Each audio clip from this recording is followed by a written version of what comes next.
Welcome to the CKMS investigation of cyberbullying. Welcome to the CKMS Student News, brought to you by the students of Ceredo-Kenova Middle School. Hello, welcome to CKMS Student News. I'm Brooklyn Osborne and this is Isaiah Pruitt. Today we will be talking about cyberbullying, sports, and local news. The football team is selling county championship gear. The boys basketball team is having a fundraiser and selling different t-shirts, sweatshirts, and other stuff. Now to Isaiah. Today, I'll be talking about school news. The students of CKMS Middle School are bringing in canned food and supplies for veterans. And that's all. We'll be back after that.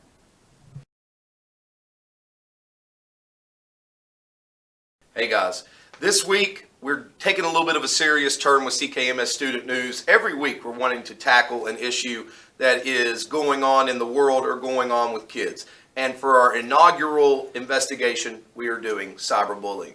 Cyberbullying is something that affects everybody in today's digital age. It can be the littlest kid or the oldest adult. Cyberbullying has affected me in my life. It has affected probably every adult that you know, and it definitely has affected you in some way.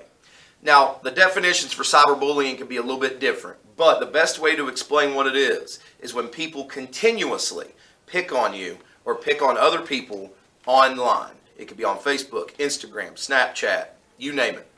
So, we're going to look at ways that cyberbullying has affected people and ways to overcome cyberbullying.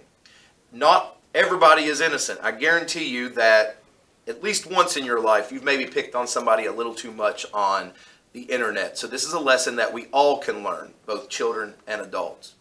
And the safety tips that I would like to personally say before our young ladies and gentlemen get in front of the camera.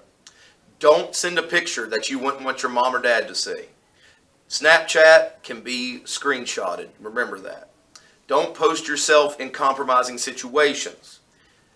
Do not jump on the bandwagon on Facebook. Just keep piling on a kid, and do not spread rumors. That is the one that is the most common. Facebook rumors get spread, you click the share button, and then something that is a complete falsehood is believed by hundreds in less than an hour. So, stick with us, and we're going to look at all the different types of cyberbullying, and we're going to talk to students about their experiences. Thanks. Last time you saw me, I gave you another one of those don't do drugs speeches. Sorry, not sorry, but it's another one. But it's not about drugs, it's about cyberbullying. In a minute, we're going to talk to other students about cyberbullying. Mr. Perry gave you an introduction about what cyberbullying is. I'm just going to add on to that.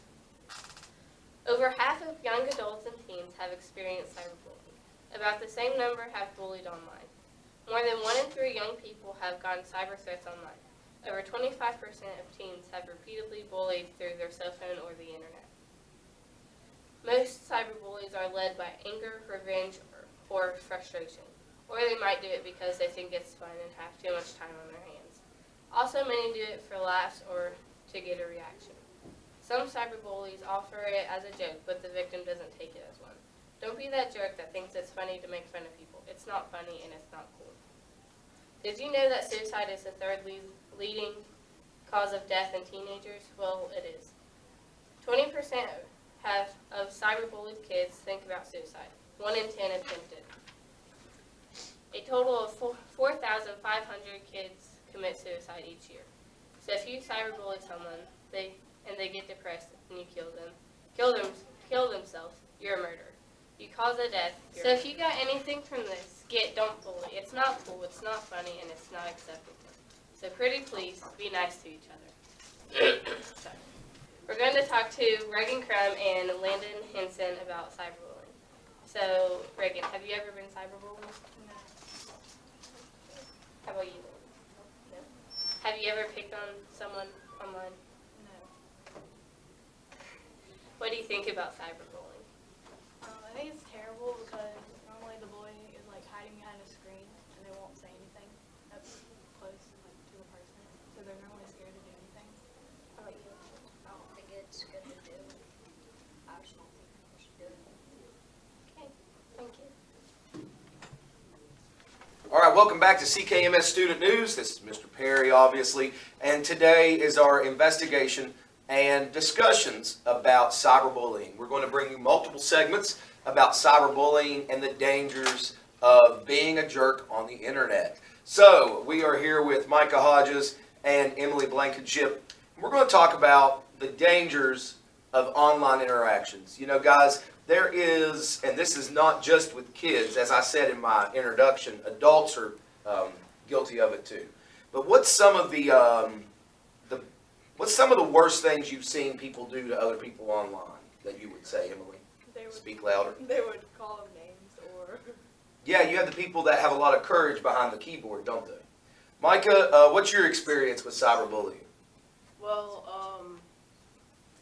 when I was younger, my best friend Josh, that I known him for a while, he got a girlfriend and she was really mean to me, so I stopped talking to him for 2 years. Mm-hmm.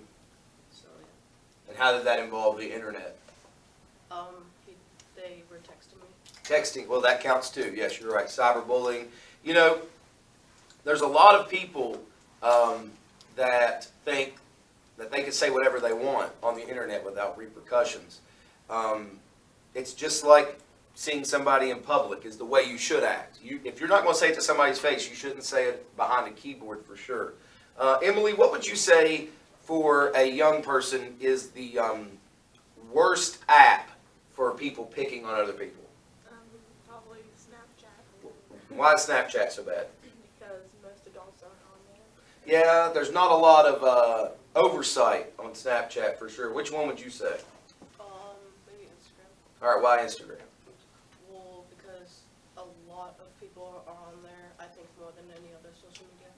Probably, well, Facebook probably leads it, but Instagram is slowly coming up. My advice, guys, again, when she mentioned Snapchat, remember, you may think those pictures are only up for 3 or 4 seconds. Guys, anybody can screenshot something. So definitely do not put yourself in an awkward situation. And in regards to Snapchat, there's a lot of people that post inappropriate pictures on Snapchat. And it only takes one inappropriate picture shared multiple times, and then you become the topic of conversation. So we'll be right back with more discussions after this. All right, welcome back to CKMS Student News. Mr. Perry here with a second roundtable discussion with Devin and Lily. Guys, we're talking about cyberbullying. In our last segment, we discussed the apps that people use. But let's talk about what actually students do to each other that they might not even realize is cyberbullying. You know, one of the worst that I think is sharing something if you don't know it's true. And I'm sure that a lot of people have done that, maybe not even meant to be mean. Lily, what's one of the worst actions of cyberbullying that you've personally seen? Whether it doesn't matter what side it's on or anything like that. When people post pictures and they say rude things about them. Yes. For example, you know, teasing people. You know, it could be somebody that's just really proud of a new haircut or something. And now adults do that too. I see some nasty stuff online, posting bad stuff. Devin, what about you? People, there's things out there that people can post behind, like, darker websites, like social media. For sure, yeah. And guys, you know, we haven't touched on it yet, but internet safety is a big deal. You know, you talk about the darker side of the internet. Guys, one of the easiest ways to let somebody into your life that you shouldn't is through social media. There are a lot of people out there that wish you harm. And I'm not trying to sound all negative, and I'm not trying to sound all scary, but there are predators. And as young ladies and gentlemen, you should not be in contact on Instagram or Snapchat with people you don't personally know, because you think it's innocent, and then one day it becomes very scary for you. So we'll be back with more discussion. Welcome back to CKMS Student News, investigation about cyberbullying. We're here with Jaden McFeely and Cassidy Stoner. First, we'll start with Jaden. What is the most important thing, in your opinion, about cyber safety? The most important thing is try not to say stuff to other people on social media. Say it to their face. Especially, and if it's, I would add to that, don't say it to their face if it's rude, that's for sure. Cassidy, what's one of the biggest safety issues or problems that you think kids face today that we might not have faced when I was a kid and things like that? There's more more forms of communication so people spread rumors and they get to people quicker. So, for sure, if you wouldn't say it to somebody's face, don't say it at all, and please be careful when you are online. Thank you, ladies. Thank you so much for watching our cyberbullying investigation. Please stay tuned for the news. Thank you, Hannah. Now to the sports report with Ty Smith. I will be giving this week's sports report. This week on Monday and Tuesday we had boys basketball tryouts. In the NBA this weekend on Sunday, the winning teams were the Hawks, Heat, Celtics, Wizards, Rockets, Spurs, Knicks, Timberwolves, Trailblazers, and the Lakers. And for the NFL, the Lions won last Thursday, but the winning teams for Sunday are the Titans, Saints, Rams, Eagles, Panthers, Jaguars, Colts, Cardinals, Redskins, Cowboys, and the Raiders. Next, onto the NCAA football.